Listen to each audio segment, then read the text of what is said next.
tugged on Cameron's arm. "I gotta pee. We can't stop now, Cam. It's just a few more blocks." "My feet hurt, and my head." Cameron slipped, landed hard against the plate glass window of Starbucks. "Bump!" That set them off again, the giggles turning into guffaws. Emma yanked on the door to the darkened store. "Nuts, they're closed." "Why are they closed?" Cameron whined.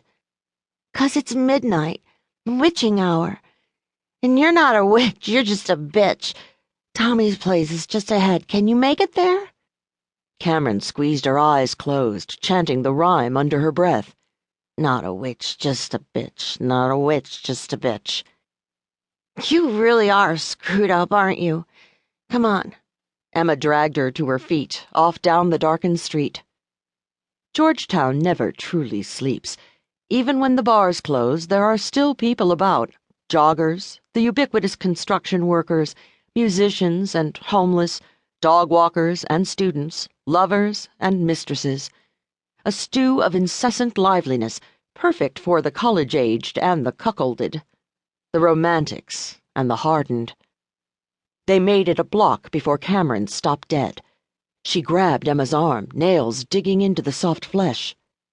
"Did you hear that?"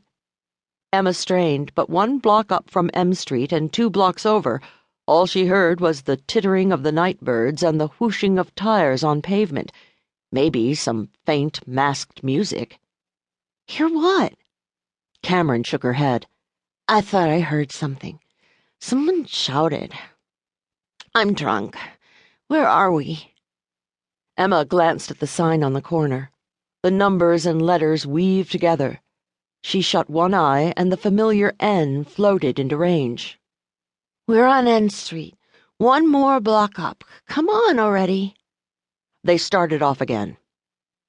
"How are you going to get in? I thought you two broke up. Didn't he take back his key?" "We're not broken up. Just on a break. There's a difference.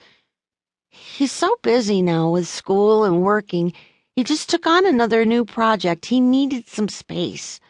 I understand." "Oh, I see. You understand why you're not important to him anymore. Big of you." "Bitch." But there was no heat behind the word.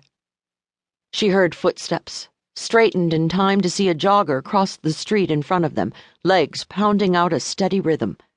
Chick could move. Emma wasn't a runner. She played tennis quite well, but the idea of running for the sake of running was boring to her. At least on the courts there was a tangible goal. She realized she was alone, looked over her shoulder.